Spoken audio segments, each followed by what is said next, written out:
They told you to quiet down, but now you wear a crown. Visionary queen with a spark. Welcome to You Matter in Business with Ariel Faith, your brand, your story, and your success, because you matter in your business. Welcome back to You Matter in Business. We've been exploring what it means when your business becomes your heart work and how to lead with authority through heart rather than hierarchy.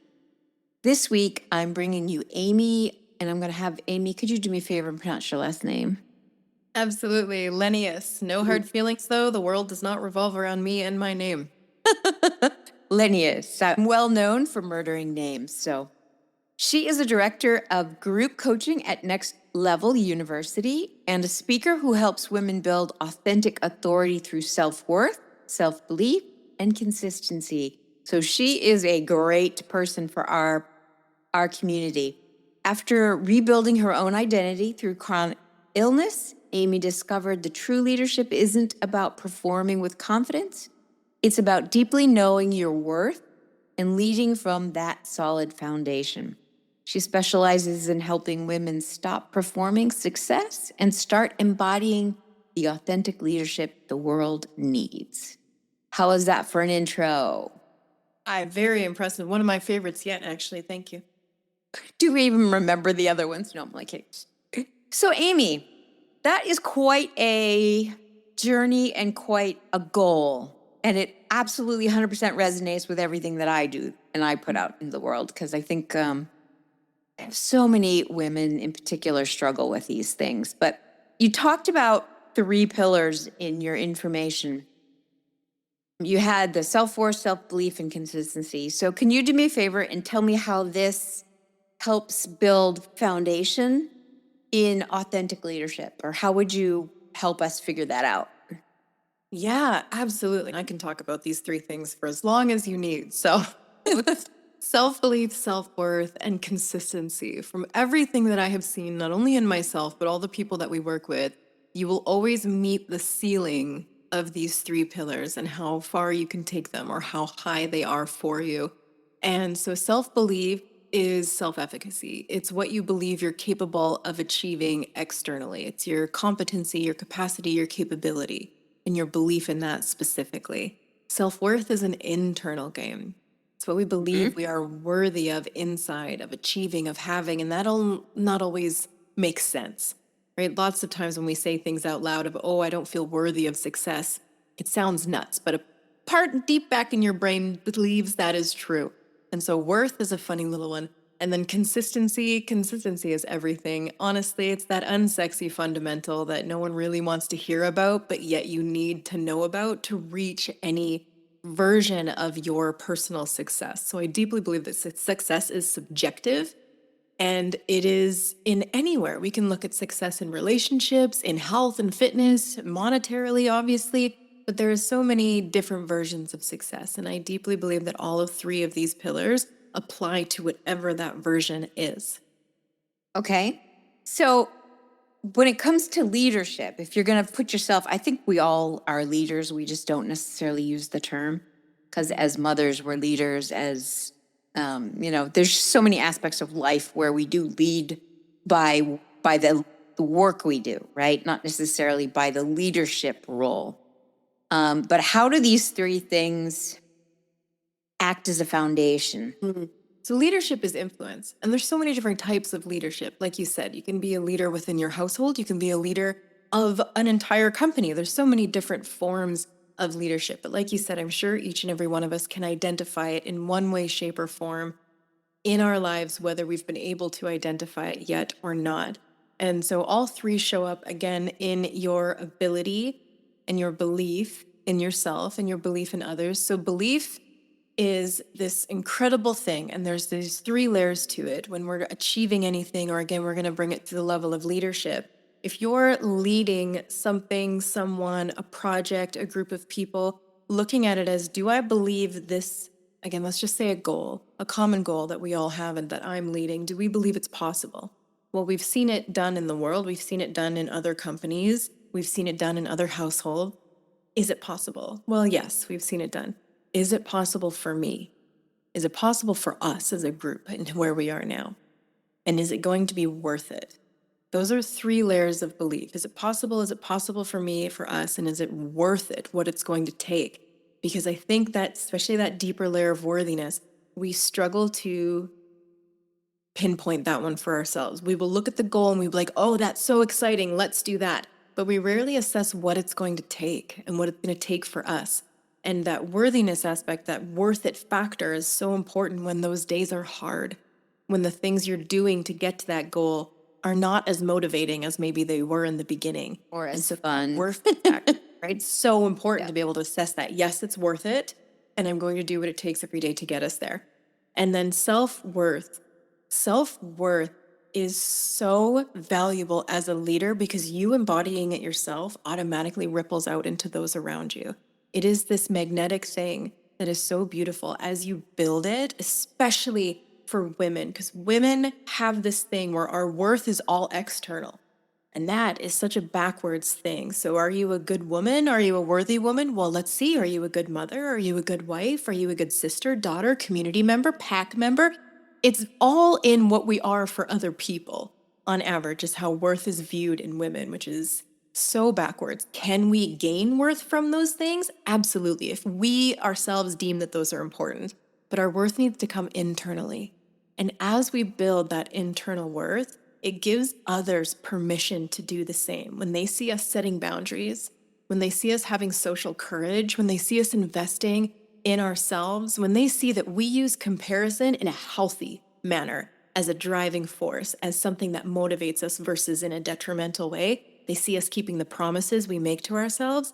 Those are things that build self-worth. And when you watch someone embody all of those things and do those things well, that is an influential leader, definitely.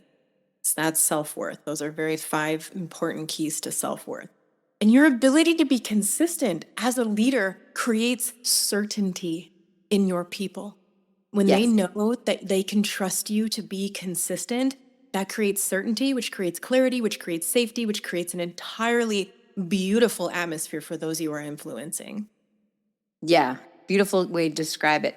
So you brought up a couple really good points, because sometimes leaders perform, and sometimes you talked about embodying the authentic authority. So from your perspective, how would you explain to the audience that you part of what you do to help women is to get them to embody it, right?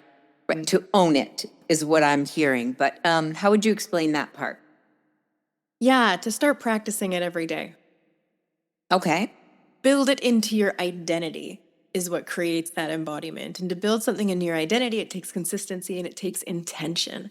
So intentionally building self-worth, the way I'll take women through it, not only will I get an individual perspective of where they think their worth comes from, where they believe their worth is at, and all of the things that go on with that, but to blanket statement, again, it's easier sometimes to talk to an individual who their goals, their values, their wounds, all sorts of things. But when we want to bring it out macro, so it's valuable to everyone listening, not just for certain types, it's learning things and putting them into practice and building it into the identity. And the identity is built through consistency in something every day.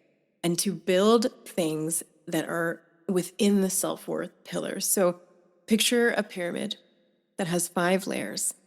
And now remember that a pyramid can only build as high and as strong as its bottom layer, as wide and as strong as that bottom layer is. Very true. The bottom layer of the pyramid of self-worth is keeping the promises you make to yourself. What's really incredible is that connects to self-belief, because self-belief is also keeping the promises you make to yourself. It's saying you're going to do something, it's getting it done, and then build it into the identity each time. We call it state, prove, and self-assign. Okay. That's self-belief. So if you want to build self-belief, self-efficacy, self-competency, you need to state, prove, and self-assign on multiple things every day. And I encourage you to make those things, the little things in your day that you're probably already doing, especially as women and mothers. We're doing so much in a day that we never give ourselves credit for or even think of as incredible things, because they're things we should just be doing. That. I have women doing the state, prove, self-assign for things like laundry, doing their skincare, and it's going to build the identity of I am someone who does incredible things, not only for myself, but for others every day. And the harder it is for their brain to accept that, the more mundane thing I make them do it for. So keeping the promises you make to yourself is that foundation of self-worth as well. The Okay. next one is boundaries. Boundaries are very hard for someone with low self-worth. Yes, they are. We love to say yes, and we're people pleasers. We love to say yes to everybody because we feel like that's what makes us worthy, especially as women. The more we can do for others, the better we ourselves can feel about ourselves. Boundaries are so important. Yes, they They're so are. important. And how often are you seeing people doing them wrong? Boundaries you see all over the internet and things. We have so much exposure to so many people's opinions, but how often do you see, oh, I told someone they couldn't do this thing and they keep doing it and they're not honoring my boundaries, and you're doing it wrong. You're trying to set a rule. I see people setting rules constantly instead of boundaries. A rule dictates other people, but it can be broken. There's no one putting that authority. So if you and I are sitting here, Ariel, and you decide, hey, I'm actually going to yell at Amy a little bit. I'm going to start calling her names. And I say, Ariel, knock it off. You can't talk to me that way. Stop it. What am I going to do? You kind of still can't. There's nothing I can do. You can say whatever you want. We can't actually control other people. Okay. Boundaries are about control. You can't control other people. At the end of the day, as much as we would love to, now we can influence others, but we can't control them. What we can control is ourselves. At the end of the day, the only thing we actually have full control over is what we say, think, do, and believe. Boundaries control us. So Ariel, if you continue to speak to me this way, I am going to choose to leave this conversation. So I'm giving you the chance to stop the behavior, but I can't control it. So I can only control myself. So a boundary is, hey, if this behavior continues to happen, I am going to leave this situation because I am way too worthy to be spoken to that way. And you don't have to say that, but that's what you're telling your brain. Okay, you bring up an incredibly important thing, and I think this is definitely worth digging into because this is a big topic in my house. My daughter's been reading all these boundary books, and she thinks she's discovered something totally unique to the universe, but it's kind of fun. But the way you worded that was incredibly good because it isn't about a rule you set.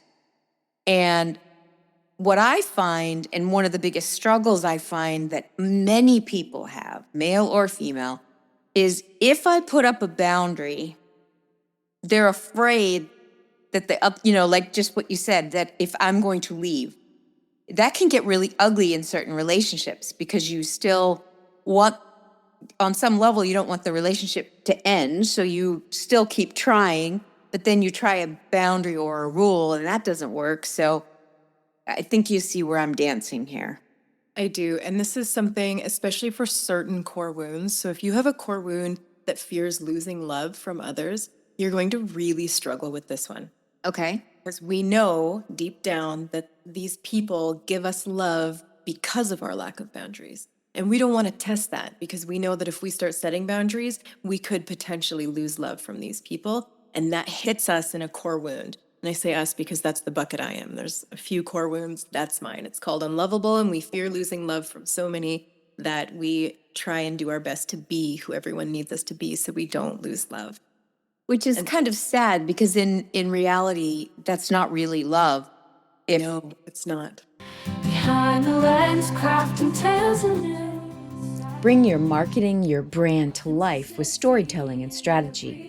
Cut through the noise with clear messaging and compelling visuals that resonate with your ideal client. We bring strategy, story, and visuals to help you with your marketing. Visit arieljoyfaith.com and schedule a consultation and see how we can help you bring your brand to No life. selfies here, just genuine sight. Authenticity in every lie. It's distorted love, really. Yes. And it's low self-worth love. Yes. You're accepting this bare minimum version of love, but it's because you don't believe you're worthy of anything else. The cookie crumbs. Yep. Yes. What are that's some right. other core wounds, just out of curiosity? Because you mentioned one. Yeah. So what we have seen is you can typically put people into one of three buckets. Now, Okay. again, there's nuances in all of them. They all show up a little bit differently, but there's unlovable, defective, and unwanted. And I'm in the unlovable category. Okay. Defectives and unwanteds. Unwanteds, they're funny. They We have a lot of overlap, unwanteds and unlovables, but just the nuances are different. And then defectives are definitely in a category all on their own. And it's really neat to see how this wound shows up in the world. And when you understand how it shows up and what we call the doom loop and the success loop is of each one, it all of a sudden can be done in an empowered way. You understand what's running you unconsciously, you bring it conscious, and then you get to drive the bus, let's say. Yes. Rather Which than is something. Yeah, which is that's what growth is all about, right? Is instead of being reactive and keep like being the pinball in a game that somebody else is doing the flippers, no, I'm going to start driving the bus. I'm going to start making decisions rather than it be something that was said to me when I was 5 and I don't really remember it. I just know I feel this way. That's right. That's right. It's you taking control of you. And so I love, again, any kind of work you can do on self-awareness, you understanding yourself at a deeper level, how you show up in the world, the things you believe, the things you value, it's only going to serve you moving forward. And that is definitely one of them. Understanding what core wounds you have and how that shows up in your life, and how, again, each one have pros and cons, definitely, and how you can leverage those pros and how you can avoid the cons just through empowered choice. Yeah, awesome. What do you think about, you mentioned something earlier that success was subjective. So how, and in your bio, you talked about redefining success. And I'm just curious to how that works, in particular with helping women that they don't exactly see what, or they're searching for a success that isn't success for them or something like that. Yeah, finding aligned success is such a wonderful journey. It really is. And so I think when we hear the word success or say, oh, is he successful? Is she successful? They're talking about money, typically. Are they Yeah. financially successful? When in reality, I would love to start hearing, oh, is she successful? Yes, she's very fulfilled. She has a wonderful, very aligned life. That's success in my books.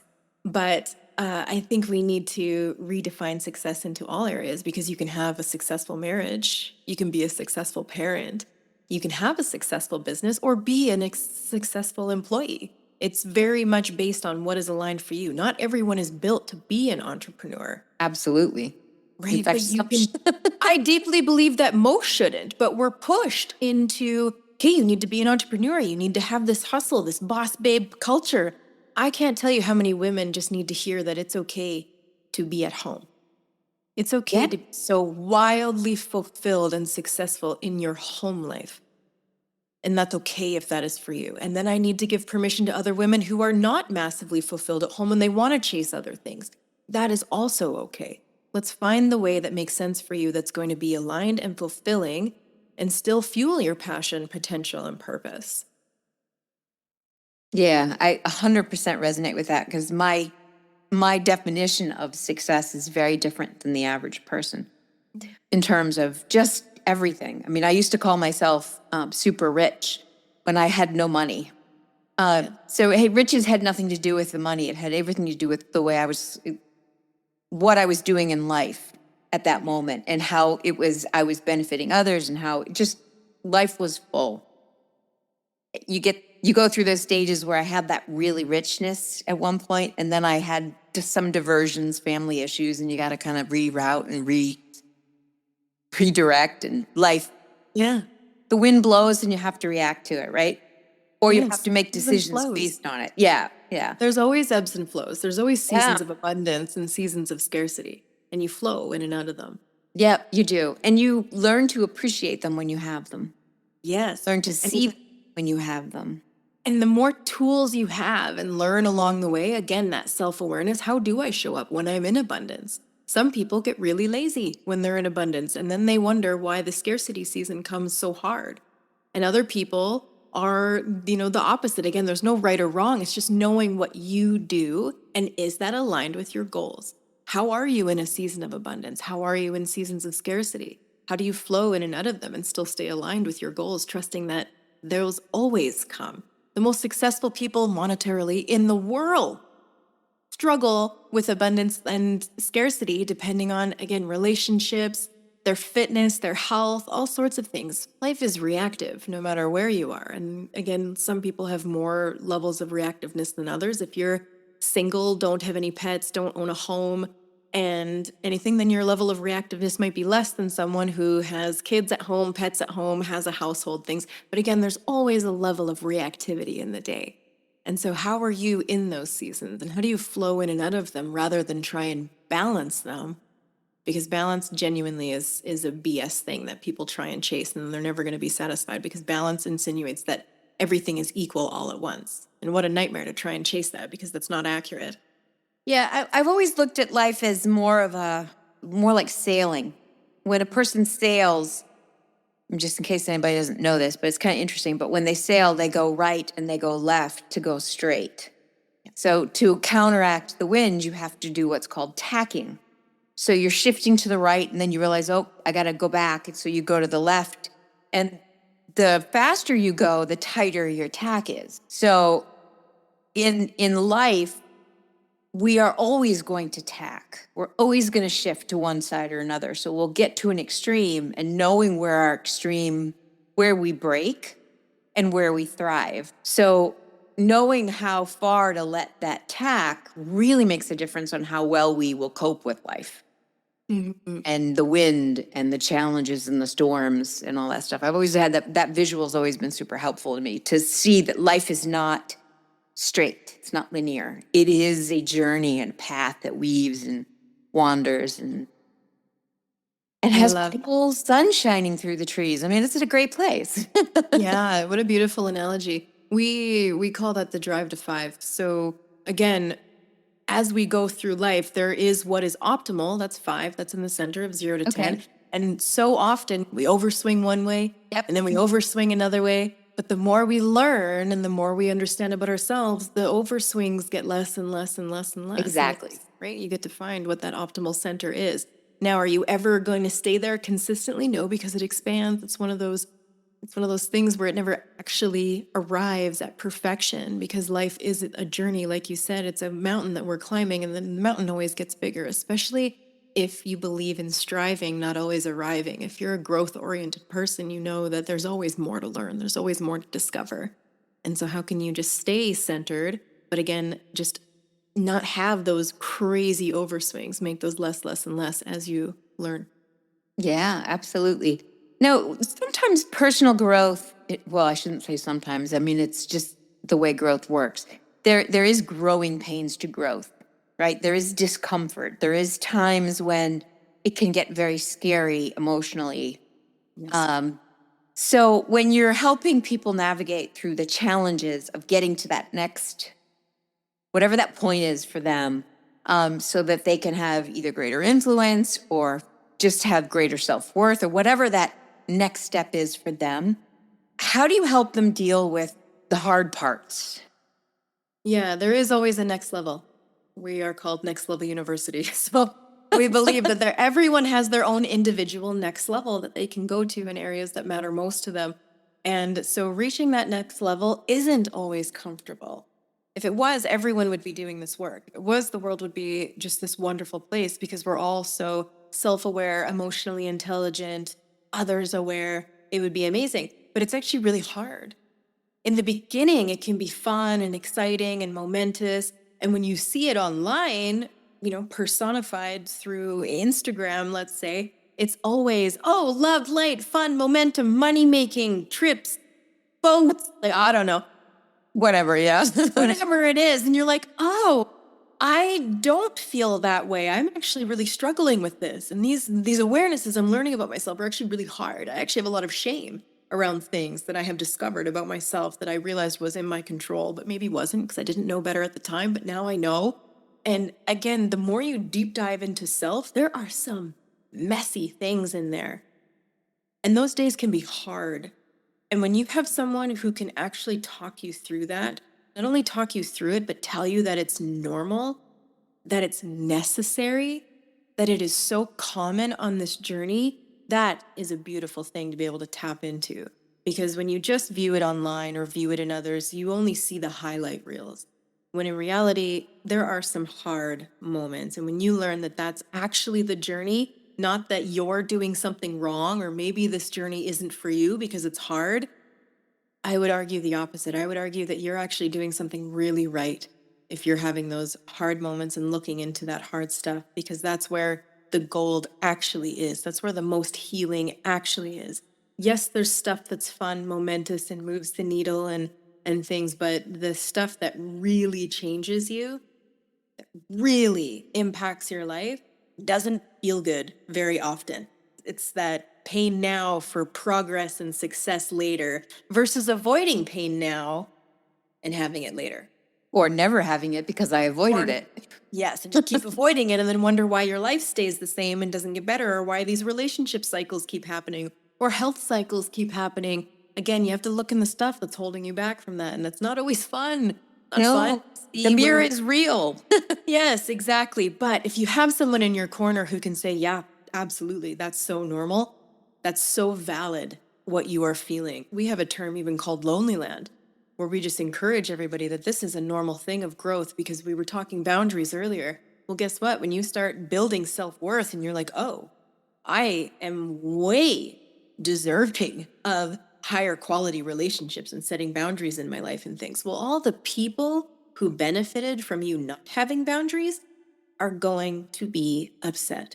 Yes. And sometimes they pull away. And when you're on a growth journey and you are getting better every day and you're starting to dial in your fitness and dial in your finances and have a healthy relationship and things, the people who can't hang at that level fall away, because they either can't hang, or maybe you're too big of a mirror for them all of a sudden and they can't bring you down anymore like they used to.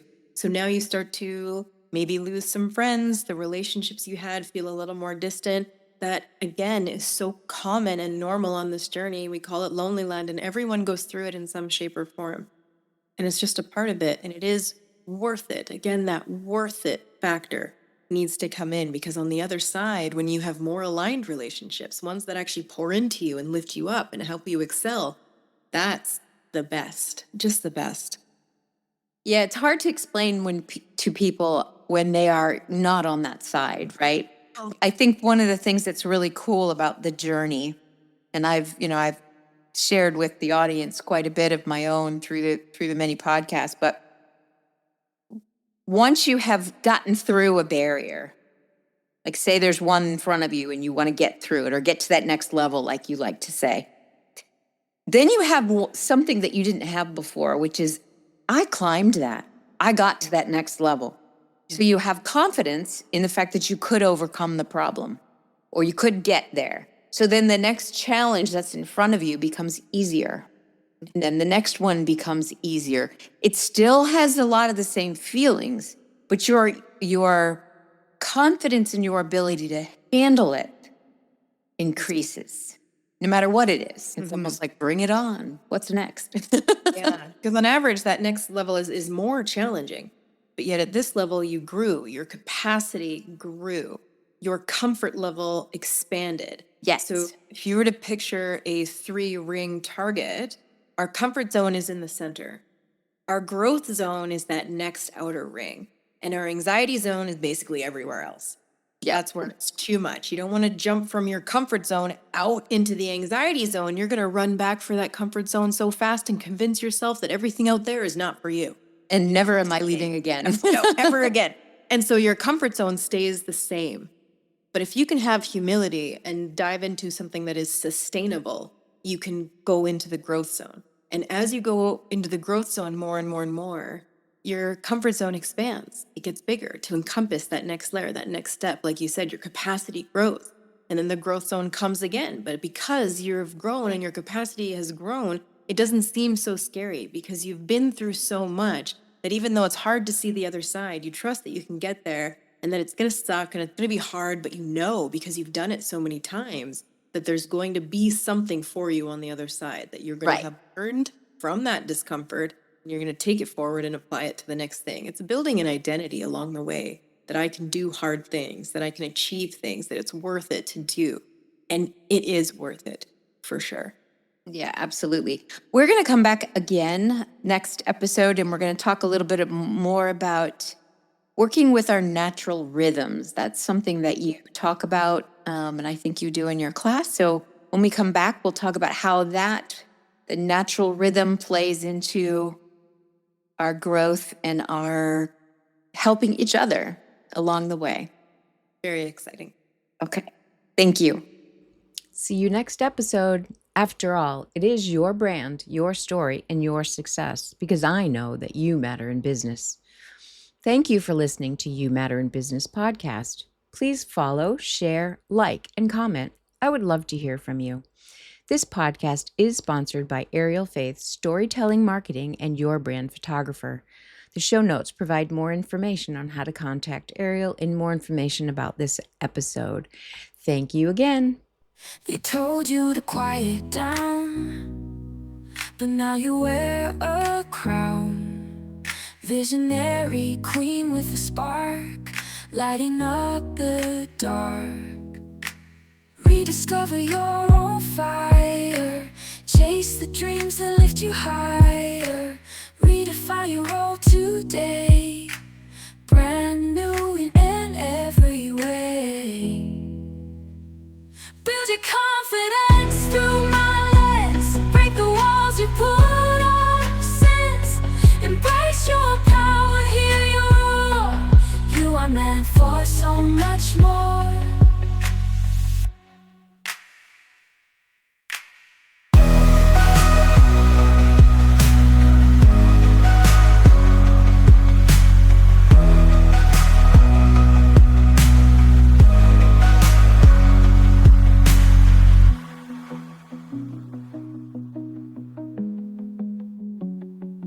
You are meant for so much more.